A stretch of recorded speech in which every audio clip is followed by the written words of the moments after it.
کہ میرے دل میں درد ہے، تو اگر آپ اس دل کی جگہ نکال کر کتے کو ایڈ کر دیں تو کیا بنے گا؟ میرے کتے میں درد ہے۔ ترجمہ ہے تمام تعریفیں اللہ کے لیے ہیں، اور اگر ہم اس ہا کی ادائیگی ٹھیک نہیں کرتے تو نعوذ باللہ اس کے کیا معنی بن رہے ہیں جو کہ کہے بھی نہیں جا بے سکتے۔ شک ہم نے حصول نصیحت کے لیے قرآن کو آسان کر دیا ہے، تو ہے کوئی نصیحت حاصل کرنے والا؟ بسم اللہ الرحمن الرحیم۔ اللہ کے نام سے شروع جو بڑا مہربان اور نہایت رحم کرنے والا ہے۔ السلام علیکم ورحمۃ اللہ وبرکاتہ۔ کیسے ہیں آپ سب؟ میری دعا ہے اللہ تعالیٰ آپ کو صحت و عافیت کی اور ایمان کی بہترین حالت میں رکھے۔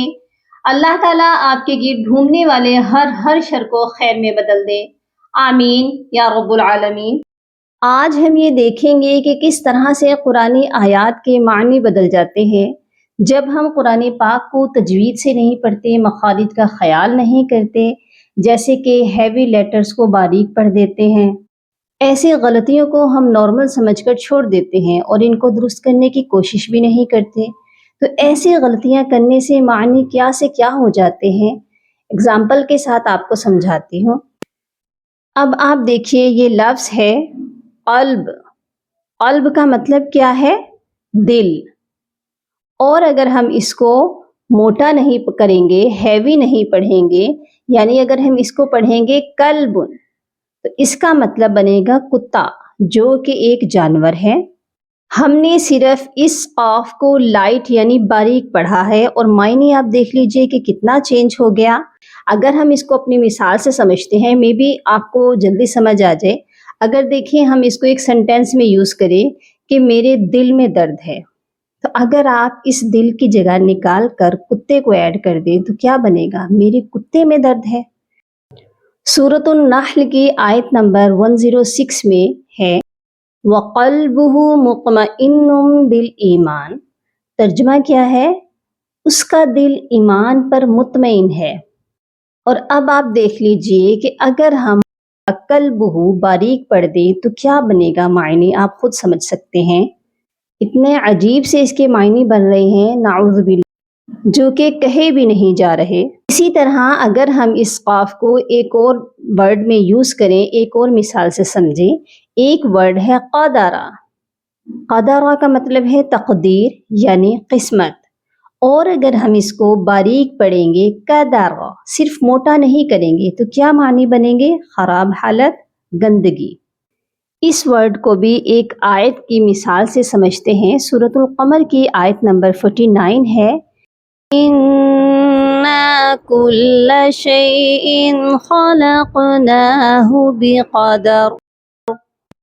اللہ سبحانہ و تعالی اس آیت مبارکہ میں کیا فرماتے ہیں؟ بے شک ہم نے ہر چیز کو ایک اندازے پر پیدا کیا۔ اور نعوذ باللہ اگر ہم قاف کو صرف باریک پڑھ لیں تو آپ نے دیکھا کہ آیت کے معنی ہی بدل گئے۔ اور اگر اس جگہ ہم گندگی یعنی خراب حالت کو ایڈ کر دیں تو کیا معنی بن جاتے ہیں۔ اسی طرح حمزہ اور عین کے فرق کو سمجھتے ہیں۔ حمزہ سے دیکھیے لکھا ہے علم، جس کا مطلب ہے درد، اور اگر ہم اس کو عین سے پڑھیں گے علم، عین کی آواز حلق سے ادا کی جاتی ہے، تو اس کا مطلب بنے گا جھنڈا۔ اسی طرح اگر ہم حمزہ کے ساتھ اس لفظ کو پڑھتے ہیں علیم، جس کا مطلب ہے دردناک، اور اگر ہم اس کو عین سے ادا کرتے ہیں علیم، تو اس کا مطلب بنتا ہے جاننے والا۔ قرآن پاک کی سورۃ التغابن کی آیت مبارکہ ہے، آیت نمبر 5 میں ہے وَلَهُمْ عَذَابٌ أَلِيمٌ۔ اس آیت میں آپ نے دیکھا کہ دردناک عذاب کا ذکر کیا گیا ہے۔ اور اگر ہم اسی صورت میں آیت نمبر 11 میں پڑھتے ہیں وَاللَّهُ بِكُلِّ شَيْءٍ عَلِيمٌ، تو اس کا کیا ترجمہ بنتا ہے؟ بے شک اللہ پاک ہر چیز کو جاننے والا ہے۔ آپ نے دیکھا کہ عذاب کے ساتھ علیم یعنی حمزہ والے ورڈ کا یوز ہوا اور دوسری آیت میں عین والے علیم کا یوز ہوا، اور دونوں کے ترجمے میں کتنا فرق ہے۔ ہم نے ان حروفوں کی ادائیگی کا خیال رکھنا ہے، ورنہ معنی بالکل بدل جانے کا اندیشہ ہے۔ اسی طرح سورۃ الفاتحہ کی فرسٹ آیت ہے الحمد، جس کا مطلب ہے تمام تعریفیں، اور اگر ہم اس کی ادائیگی ہا کی ادائیگی درمیان والے حلق سے نہیں کرتے اور ہم اس کو بالکل آسان طریقے سے پڑھ دیتے ہیں الحمد، تو جس کا مطلب ہے موت۔ اس آیت کو میں پڑھتی ہوں، الحمد للہ رب العالمین۔ ترجمہ ہے تمام تعریفیں اللہ کے لیے ہیں، اور اگر ہم اس ہا کی ادائیگی ٹھیک نہیں کرتے تو نعوذ باللہ اس کے کیا معنی بن رہے ہیں جو کہ کہے بھی نہیں جا سکتے۔ اللہ پاک کو تو نہ نیند آتی ہے نہ اونگ آتی ہے، اور وہ ہمیشہ سے ہیں اور ہمیشہ رہیں گے، تو ہم یہاں پر الحمد پڑھ کر معنی بالکل چینج کر رہے ہیں، جو کہ بات شرک تک پہنچ رہی ہے۔ اور آپ کو پتہ ہے ہر چیز کی معافی ہے، ہر گناہ کی معافی ہے، لیکن شرک کی معافی نہیں ہے۔ اللہ پاک سے دعا کرتے ہیں اللہ سبحانہ و تعالی ہمیں ٹھیک طریقے سے قرآن پاک پڑھنے کی توفیق عطا فرمائے، اور قرآن پاک کو صحیح طریقے سے پڑھنے والے بن جائیں۔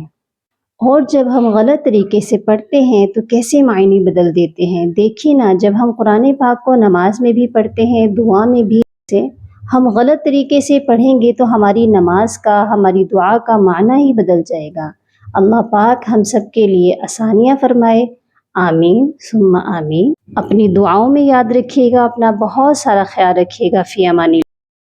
اللہم فقہنا فی الدین، اللہم بارک لنا فی اوقاتنا، سبحان ربک رب العزة عما یصفون، وسلام علی المرسلین، والحمد للہ رب العالمین۔